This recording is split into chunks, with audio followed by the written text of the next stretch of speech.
Hello! It's been a while since I've come to you on this channel in the flesh, like a year, I think, almost. Anyway, all of my equipment is dying, my lights are dead, I have this little USB mic but no lav mic, and my tripod's kind of rickety, so I'm going guerrilla style. I've got my camera on a box on a table, and I'm sitting on the floor in front of a window where the natural lighting is good, so it is what it is. Anyway, I thought I would casually come by and describe the differences between translating manga, light novels, anime, and games, since I have now done all four of those mediums professionally. This is a casual compare and contrast kind of video, all from my personal experience. I thought of sourcing other translators I know to get like a wider sample of what this is like for everybody, but that would take way too long and I wanted this to just be a casual low-key video. So this is my experience only, so take everything I say with a grain of salt. This is for aspiring translators who want to know, what field they should get into, or, if you're already in one field but considering getting into another one, or just for, people who enjoy manga, anime, light novels, and games and want to know a little bit about how they're translated and how the translation styles are different between the mediums. So I'm going to cover each of the four mediums that I translate professionally, and I'm going to cover them all in categories so that they can be easily compared and contrasted. The categories are the source files that I use to translate from, the software that I use to translate them into English, the workflow and the schedule, what that's like, the actual translation style, like how the actual translation style is different from medium to medium, and then what I like and dislike about it. One more quick disclaimer before I begin. I have only ever been freelance, so this is all about freelance translating, and that's kind of more the norm. If you want an in-house position, it's more likely going to be project managing and editing. And as this is unscripted and it's just, I've got notes that I'm following, it's just unscripted, think of it kind of as a podcast. You can totally have this on in the background as you do other things. I might put words on the screen occasionally in post, but, there's also my kitty who freaked out when I pet her. You get to see my kitty maybe if you watch the video, but otherwise you can totally just have it on in the background. Okay, video begins at 3:20 or whatever. So first let's talk about anime. The source files, basically the stuff I need to translate. It comes to me in PDF scripts. That's usually what the first thing that I get. I can get the PDFs for the entire 12 episode series, sometimes before the whole series even begins to be aired. Which can be useful because then you can read ahead and see what happens. I get the raw episode. There's an asterisk next to that. So sometimes I've gotten the raw episode complete. Like all the voice acting is there, all the background music is there, all the drawings are there, and colored in and everything. It's ready to be aired basically on TV. Sometimes I get that as much as 3 weeks in advance. I've talked to some translators who said they've sometimes, when they're lucky, have gotten it all of the episodes before the season even begins. This, I'm talking, by the way, about simulcast anime, not catalog anime, where you translate older series from, 2008 for a website's catalog. This is simulcast anime for streaming in real time, seasonal anime. But sometimes I don't get the episodes complete in Japanese with all the voice acting and everything. Sometimes I've had to translate off of an animatic, which is kind of like a it's like a blueprint of the episode. You'll have these sketches and they might move sometimes, and the voice acting will usually all be there, but the animatic is sometimes what we have to translate off of. And then sometimes those PDF scripts also, they'll be in, printed word processed Japanese, but sometimes you'll have things crossed out and handwritten in, so you have to be careful there. And then sometimes the seiyuu, the voice actors, ad-lib stuff as well, which will then not be in the script, and you'll have to get that by ear. But for the most part, you get everything in PDF form, so you can see the Japanese word processed, printed. It's pretty easy to read. You cannot copy and paste it into an online dictionary to look up words you don't know, though, so that's kind of annoying. And it's all voice acted, pretty much, when it comes to you to translate. Although some translators do like to translate from the PDF script first. I do not. I like to translate hearing the voice actors because it really informs how I translate things. And then the other source file that we translate from this is not something we translate directly from, but it's just resources we need to have sometimes, is source material. Manga or light novels or sometimes games. Anime are often based off of something else, and nowadays it's usually light novels or manga. So we often have to consult those series, and or if we're lucky, we're given a glossary that the translators of, like, let's say I'm translating an anime based off of a light novel, sometimes in a perfect world, if I'm lucky, I might get a glossary that tells me, oh, these are how all of these legacy terms are translated, and you should translate them this way. But sometimes, in fact, usually we're not, and we have to like scour old manga and light novels ourselves if we want to be true to the original translation. The software that I use to translate anime into English is primarily AG Sub. I still don't know how to pronounce that properly to this day. I think it's AG Sub.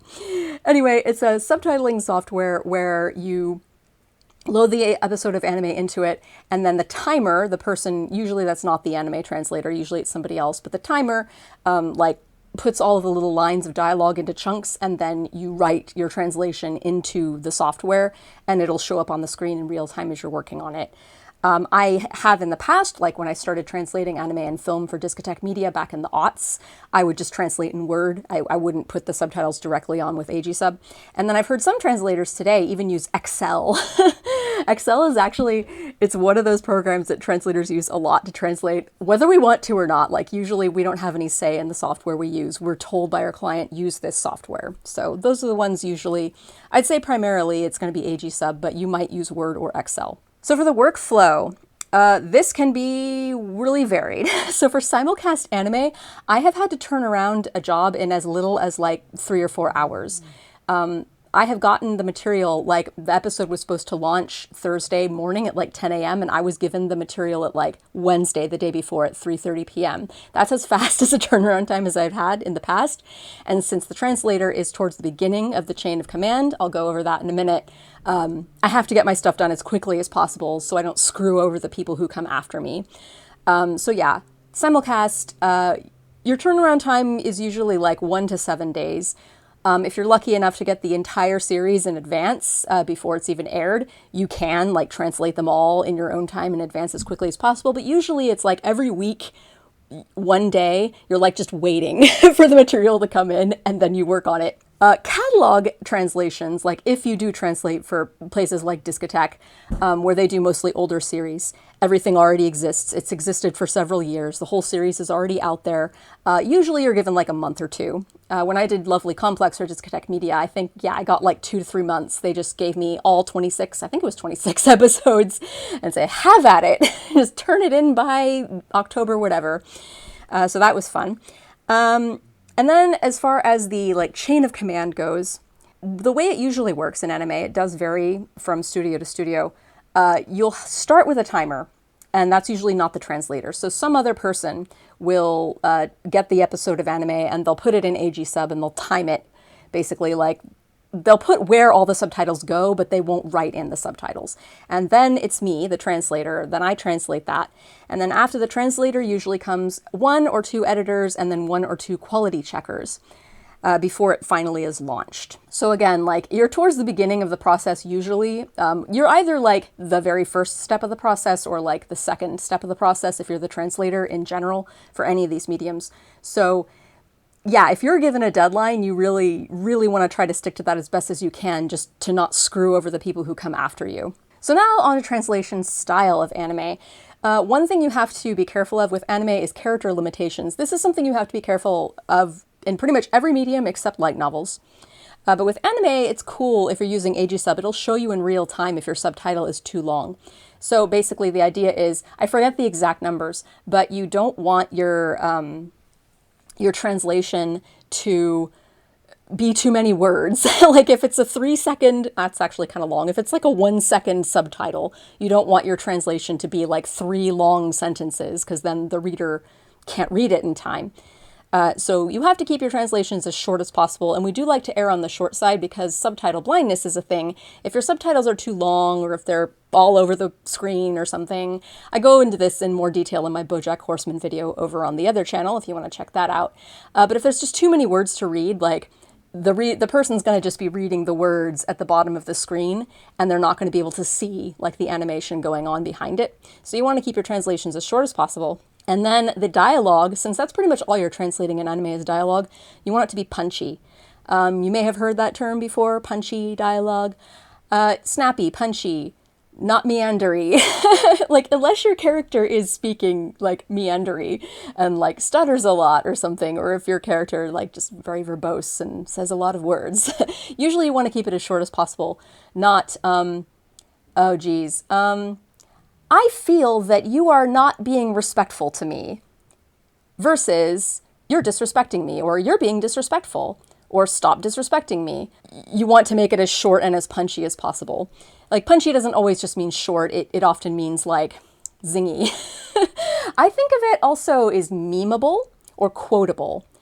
If your line of dialogue, if you could imagine people, like, taking a screenshot and sharing it on social media, not to roast it, but to be like, haha, this is funny, or I love that character, or whatever, then that's a good punchy translation, I usually feel. And then for the translation style with anime, this is true with every medium except light novels. Again, light novels I think is one of the more unique ones, and we'll get to that at the end, but you have to adhere to legacy terms. I mentioned before that most anime are based off of something else. They're based off a light novel, a game, or manga, or a novel, or something else. And you have to adhere to whatever legacy terms were established. If the first translator translated Shikigami as deity, then you have to translate Shikigami as deity, even if you don't think that's the best translation for it, because you have to be consistent with the legacy translation. If it's a property like, I have a good real-world example, Katrina Leonidakis' colleague, who translated Higurashi, Higurashi Go, I believe it is, When They Cry. Anyway, there was a legacy term. One of the characters was called Ni, and that means, like, it's a cutesy, babyish way of saying big brother. And the fans really liked that legacy term of ni. And Katrina was like, well, yeah, but it could be better. And so she tried to translate it in a different way, and the fans hated it. Some of them didn't mind, some of them liked it. But yeah, you have to be careful with legacy terms. And, like, try to keep them the same, even if you don't think it's good. Yeah. On that note, also, with anything you translate, you have to ask yourself, who is my audience? So a lot of anime, I'd say more so than light novels and manga, it's a little more for niche, weeb-centric sorts of audiences. And, you know, your client will tell you how they want you to handle things like san, chan, kun, sama, or Japaneseisms or stuff. They'll tell you how they want you to handle that. Usually they'll tell you they want you to localize more, make it a little more, you know, sound like it was written in English and not in Japanese. But you do have to still think, okay, who is my audience? Is this audience primarily, you know, huge anime otaku? And would they want this to be a little more Japanese-ish? Like, we do take into consideration what the fans want, contrary to popular belief. All right, now what I like about translating anime. I really like that I get to hear the voice acting, because it really helps inform how I should translate things. And like I mentioned earlier, I don't like translating from the PDF files because hearing the way the voice actors emote things, it does inform how I translate, and it helps me a little bit. I really like that about it. It's somewhat easy to look up words that you don't know. Again, you cannot copy-paste from a PDF, but I can hear the voice actors, who all have very good diction because they're voice actors. I can hear them say the words, and then I can look them up if there's anything that I have to look up or want to look up. And then another thing I really enjoy about the process of translating anime is I get to see my translation in real time against the anime episode, like when I use AG Sub. That's why I like using AG Sub. I get to see how the subtitles look on the screen and hear the voice acting with my subtitles. And I really get to experience what the viewer is going to experience before it goes live. What I dislike about it, this is something that a lot of fans complain about, and I agree that it's not cool. I don't get to translate the opening or ending theme songs.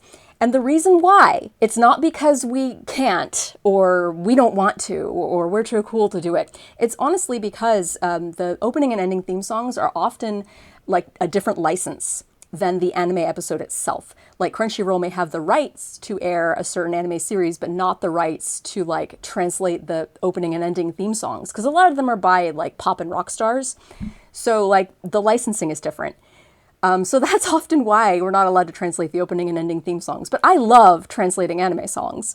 I love, as a fan, before I knew Japanese, I loved having the lyrics of the opening and ending theme song. And it's how I learned a lot of the Japanese that I taught myself, was from opening and ending theme songs of anime. So I don't like that they're not always translated, and I don't like that I, as a translator, don't get to translate them because it's fun. And then I'm not going to get too much into the pay of all these things because the really big video I'm working on for my main channel, Sarah Moon, right now gets a little more into pay, and I want to talk more holistically about everyone's experience, not just my own.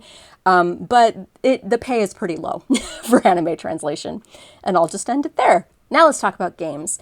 Games is what I was primarily doing. It was my primary source of income since 2013. Now it is no longer my primary source of income, though I still do translate games.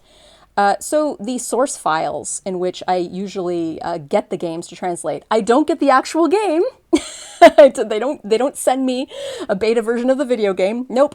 Instead, I get the script, basically, of all the character dialogue and stuff I have to translate, and it usually comes in some online cat tool like MemoQ or MemSource. Sometimes, especially with otome games in the past, I would get it in Excel. Again, just as a script. You have the character name, colon, and then their line of dialogue. No pictures, no gameplay, no sounds, no anything. And then sometimes I'm given some screenshots for context. Like, I don't get to see the actual game again, but they might send me, if they're nice, they might send me some screenshots or like at least character concept art. Like, this is what this character looks like. Sometimes I don't even know what the characters look like, you know. So that's fun. And then also source file, as with anime, if there is source material for the game, like a light novel or a manga or an anime, I need to consult that as well. And then the software that I use to translate games, mostly now it is online cat tools like MemoQ or MemSource. So this cat tool, if you've never heard that term before, it's computer-assisted translation. It's not quite the same as like straight-up machine translation, but basically if a sentence comes up in the thing that I'm translating and it has the word shikigami in it, for example, if it's been established in this thing that I'm translating that shikigami is translated as deity, MemoQ will automatically, like, it'll have a little thingy show up at the right showing me, oh, this is how you should translate shikigami, deity, because that's how you translated it before. But it does it with like lots and lots and lots of words and like full sentences even. So it's kind of a shortcut, but then sometimes it's not, because you don't always want to translate the same thing the same way every single time. Only if it's like a, you know, in-series glossary style term like shikigami would probably be. If it's something like oishii, like delicious or tasty or yummy, like you want to translate that differently depending on the context or who's saying it, right? But yeah, the software I use, it's sent to me in Excel or MemoQ, and then I return it in Excel or MemoQ. It's just the same format pretty much. So the workflow with games, even if you're working on a big game, last year in the fall, I worked on a big game. It was over the span of, I want to say 3 months maybe. They still usually like divide the game into little bite-sized chunks, and they send you it like one chunk at a time. And usually from the time that I receive a bit of thing to translate for a game to the time I have to deliver it, like the shortest turnaround time I've ever had is like maybe 3 or 4 days. Like they'll send me the thing and then I have to send it within 3 or 4 days. But I often get like a week or 2 weeks for turnaround time, so it's pretty comfortable. I've heard translators of like bulkier projects where they're doing the bulk of the project themselves, and if it's like not through an agency, like that's how I translate games, is through an agency, they might just be given like, here's the game, have it done in a year, have fun. But yeah, if you translate through an agency with a team like I do, which is how a lot of game translating is done, then they usually give it to you in chunks. And then the chain of command, usually you have the project manager first, or somebody else with the project manager who formats the game into like MemoQ or MemSource or Excel. They'll feed it into the file that they want you to translate. Then it's you, the translator, you translate it. And then, not just you though, if you're working on a big project, which you usually are, it's often with a lot of other translators. So I've mostly translated visual novels, and I'm just going to use otome games as an example here. They're a dating sim game. So there's a main story that you, the main character, follows, but there's like maybe 6 different guys that you wind up dating. So there's like 6 different versions of that story, each with a different guy. Usually like they'll give one translator 1 or 2 of the guys' stories to translate, and then they'll give another translator another couple stories, and then another translator another couple stories. And so you kind of have to coordinate with the other translators via glossaries and MemoQ and MemSource. That's why we use those cat tools, so that your terminology is all the same. And then there's usually multiple editors in addition to that come after you, and quality checkers. And the difference between anime and game translation in that regard is I find that with anime translation, you don't get as much work to do. Like there just isn't as much work assigned to you with anime. You might be working on 1 or 2 series per season, which is not that much work. Versus if you're working on a game, oftentimes if I've been working on a big game project, I'm working 5 to 6 days a week, like pretty full days. It's still feast or famine though. Like sometimes I'll be really busy working on a big project and then sometimes I'll be like hardly doing anything. Hence this YouTube channel. Although lately it's been a bunch of work, hence a bunch of reruns on this channel. For the translation style, one of the main things you have to consider with game translation is character limitations, often to the point where you feel like you're doing the translation a disservice. You have to make your translations really, really short sometimes to fit the little tiny dialogue boxes. And if you ever wonder why things are super abbreviated in video games, especially like menu items, it's because of the character limitations. In Japanese, that item might have been 2 kanji, and that can like express like complete sentences almost sometimes, but like 2 characters in English is like not even a word. So you have to make your translations usually as short as you possibly can. Again, bringing Otome games back as an example, oftentimes there I did not have character limitations because it's a little more like, you know, a novel, a visual novel, so they could be a little more wordy. Usually you want to keep it short though. And also punchy dialogue as well for games. Another difference with game translation that I haven't really encountered in any other translation styles is sometimes there's programming tags you have to deal with. So you have to like leave them all intact. And oftentimes the programming tags are just like showing where the line breaks are. But sometimes they'll like be links to other things in the game or whatever. Or sometimes there'll be things like with Otome games, you as the player get to input whatever name you want your main character to have. So like instead of the name of the character, it'll have like a bunch of programming tags with like first name equals %. Like, and you have to keep all that intact. Sometimes you have to think like a manga letterer in that regard. You have to like consider where the line breaks should go and put those programming tags in yourself. One thing that I don't like, like skipping ahead to dislikes, in game translation you often cannot use any kind of styling with fonts. You can't use italics, which are very important in translating. They can be extremely useful in showing a character's tone or in like nuances of what something means. Using italics, you can't often use that in games. You use a shared glossary, like I mentioned before, since you're working with a team. So like a lot of times you don't even have the freedom to decide how you're going to translate certain terms because they're already there. Or some other translator on the team got there first and like filled it in and then you have to stick with it. Also, another thing different about game translation is sometimes the system text, the dreaded system text. These are things like menus, tutorials, things that are not really like in-game dialogue or story or anything, but they're just like, press A to jump, press B to use your whip. Like, and you have to translate that as well. And that can be really difficult without context and without having the physical game. Let me reiterate, we're not allowed to play the physical game. So this is all very confusing sometimes. And just like with anime, you have to consider who your audience is and you know, cater to them a little bit. Is it a very niche gamery kind of game? Is it a weeb kind of game? Or is it more a mainstream game that normies will play? I'll say what I like about game translating is, I alluded to this earlier, it's somewhat steady work, and that's kind of why I was gravitating towards game translation for the last decade, just about, is it was giving me relatively steady work, which I wasn't finding in anime translation. Another thing I really like about game translation is I've always gotten the format, the source file in a word processing style, so I can always copy paste words that I don't know into a Japanese dictionary to look up. So it's so easy to look up words that you don't know. That's one thing I really like about game translation. And then what I also like is most of the games that I translated were visual novels, which are basically like light novels, but dialogue only. So, you know, they're stories, so they're fun to translate. And also what I like about translating games is in the industry overall, it's some of the best paid. Like, yes, there is a lot of very low paying game work, particularly in otome games, but like overall, I'd say like most translators tend to agree, it is like some of the better pay. What I dislike about translating games, I've said this a couple times before, I'll say it again, I don't get to play the games before I translate them. And it's a shame because it would really, really improve the translations if the translators got to actually see and play the games, like while they're translating them. They would be so much better.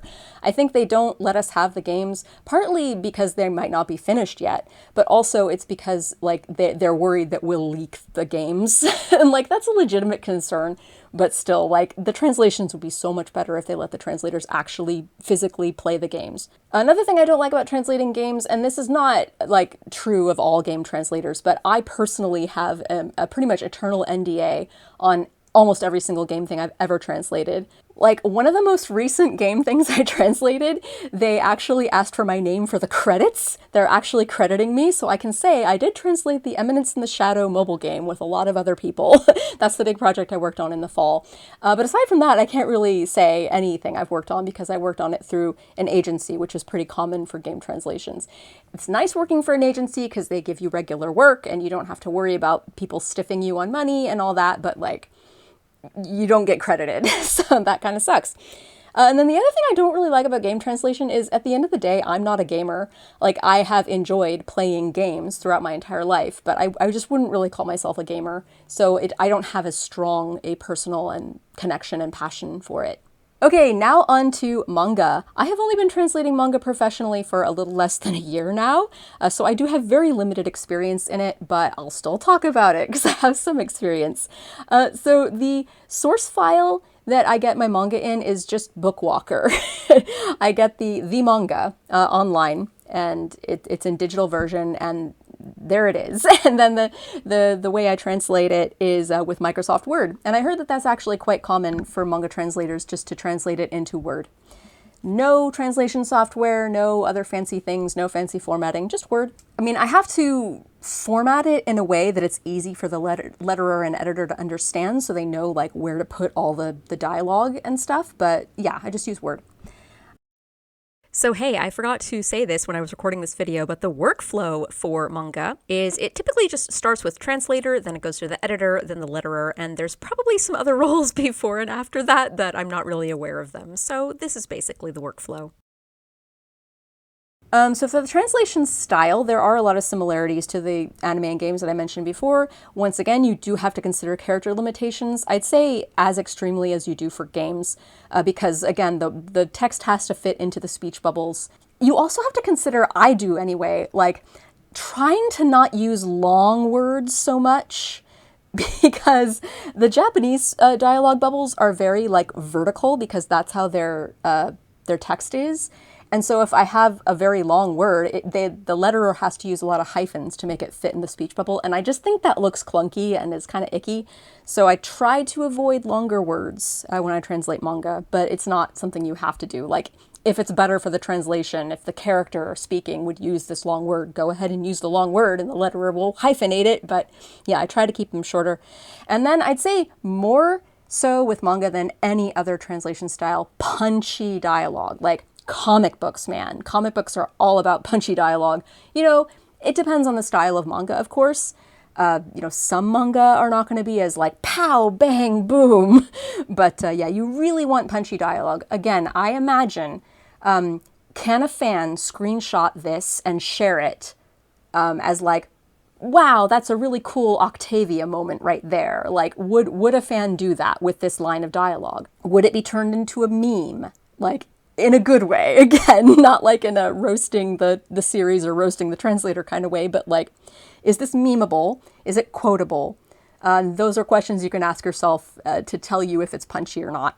Another thing that you have to consider with manga translation that you don't have to so much for anything else is sound effects. There's a lot of sound effects, and most manga, unfortunately, it's not full retouch where the letterer will like, you know, erase the original Japanese sound effects and write them in English. I think it's great when they can do that. Time, resources, and money often prevent that from happening, but it's great when they can do that. But regardless, if it's full retouch or not, with the sound effects, you as a translator have to translate the sound effects. And those can be difficult, they can be challenging, but they can also be a lot of fun.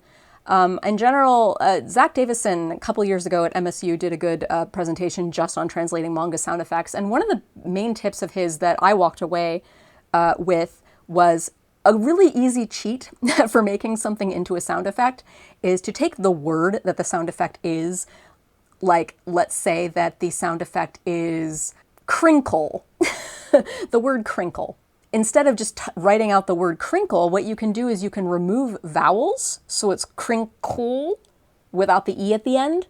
You can also like change the consonants to different versions of themselves. Like instead of a C for crinkle, you could use a K, and that automatically makes it look more sound effecty.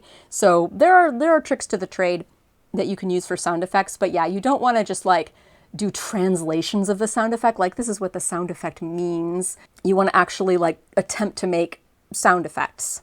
Another thing you have to consider when you're translating is that the text is in all caps, usually. In manga. So if you like to do stylistic things like capitalize words for emphasis, it's not going to show up. Embrace italics instead. Another thing you have to consider with manga translation, and this is also true of anime translation, is like the speech balloons cutting up the dialogue into different parts. Since Japanese sentence structure is different from English sentence structure, this will often mean like the part of the sentence that comes first in Japanese comes at the end in English. So sometimes you have to rework and reword your sentences creatively, like if a big reveal comes in the second half of the thing that is being said in a later speech bubble on a different page even. So that's something else you have to consider with manga translation that you don't have to consider so much with the other styles. You do have to consider it in anime though. Character voice is extra important in manga translation. Like it's important in everything. Like it's what separates good writers from bad writers. You don't want all your characters to sound the same. But I think it's especially important with manga because you don't have the voice actors. Like in anime, at least you have the voice actors, and in games sometimes you have the voice actors like giving the characters literal voices and making them sound distinct and different. But in manga, you don't have that at all. And in addition to that, it's sometimes hard to tell who is talking. Like sometimes you'll have a page that's just a bunch of speech balloons. Unless you use good character voicing, you won't be able to tell who's saying what. So character voice is extra important in manga translation. And then with manga translation, unless it's based off a light novel, which they often are, you get to kind of make your own glossary as you go, because you're usually the only translator. Like, you might take over, like maybe a translator started the first couple volumes and now you're taking over the series, but you usually don't have to collaboratively translate manga with a bunch of other translators like you do with games. So you get to kind of make up the glossary as you go along, although most places will require that you make a glossary just in case you get sick and somebody else has to take over your series for you, or they fire you and somebody else has to take over your series, or it becomes an anime and then somebody else has to use your terms. And once again, as with all these things, you have to know your audience, you have to consider who they are and what kind of writing styles they'd like, what kind of word choices they would not like, and go there. This is true also with all styles. I haven't been mentioning it yet, I guess because it's true with all styles, and it relates to the last video I uploaded on this channel. It's a re-upload, but it's still a good one. It's about profanity and how I translate it. Most of these places do censor your profanity a little bit, or they'll tell you in advance, hey, you need to keep this PG. So that's another thing you have to consider. It really depends on the project and the company, but some places, yeah, you really have to tone down any profanity that you might want to put in there that would make sense to put in there. So that's something else to consider. What I like about translating manga is I like that all the visuals are right there for me. I can see how all the characters look when they're saying all the lines. Just like how anime informs me, like how to translate, seeing how the characters look when they're saying their lines really informs how I translate. I can give an example. I'm translating currently The Princess of Convenient Plot Devices, both the light novel series and the manga series. And I translate the light novel first, then the manga. And I found when I go back, like when I translate the light novel, I was consulting the manga just to kind of see how the characters were emoting when they were saying lines. But like when I translate the dialogue in the manga version versus the light novel, I will consult my light novel dialogue, but I wind up changing a lot of it. Part of it is because of how the characters look in the manga, how they're emoting. It's like, sometimes it's depicted a little differently in the manga than it was in the light novel. Like in the light novel, maybe a character was sort of like being brooding when they were saying that line, but in the manga, maybe they're like being snarky when they're saying the line. There's a slight difference. But also, like, to make the dialogue shorter and punchier, also, I will change it for the manga versus what I did in the light novel. Also, what I like about translating manga is I usually have ample time to translate this. I have yet to do, at time of recording, I have yet to work on any simulpub, which is the manga version of simulcast anime. They give you like manga stuff that has not been published yet, and you translate it like in real time, so it can be released in English and Japanese at the same time. That, that's a lot faster turnaround time, like sometimes as little as 24 hours or less. But with manga translation, like the shortest turnaround time I ever had was a week to translate one volume of manga, but usually I'm given a month or 2 months to translate a whole volume of manga, and like I do not need that much time at all, so it's great. I get to like really take my time and fit it into my schedule. The other thing I really like about manga translation is just using Microsoft Word. I don't have to bother with other programs. I don't have to coordinate with other translators. I'm just Word. I love Microsoft Word. It's so easy and simple. What I dislike about manga translation, I did mention this earlier, it's hard to tell who's talking sometimes. Yeah, that's a challenge. And sometimes you mess up and you think that it was character A talking, but it was actually character B. And the other thing I dislike about manga translation is the dreaded scribbling handwriting that mangaka sometimes have, like very small as well. Like I'll be enlarging the image as much as I can on Bookwalker, and like it'll still be kind of blobby. And it's like, if you're very, very, very, very fluent in Japanese, like even if you see the blob, you'll know what the blob is. But like, if you have to look up the kanji, heaven forbid, because you don't know what it is, even if it were like, nicely printed and everything, it's so hard to look those up. There are tools you can use for sure, but like sometimes I've had to spend like 15 minutes just looking up a handwritten kanji. And last but not least, we're on to light novels. I did a talk about a year ago on this channel about like what it's like to translate light novels. So like if you want more information on that, just look at that video. But comparing it to the other styles here, just to round off this little talky video, light novels.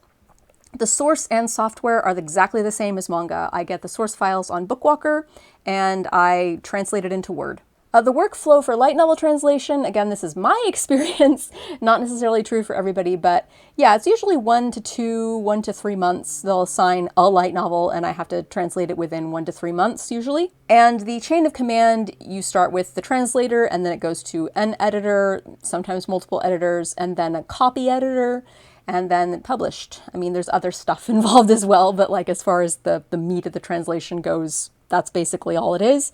The translation style is where there are a lot of differences in light novel translation. I'm trying to do this really quickly because my battery's dying.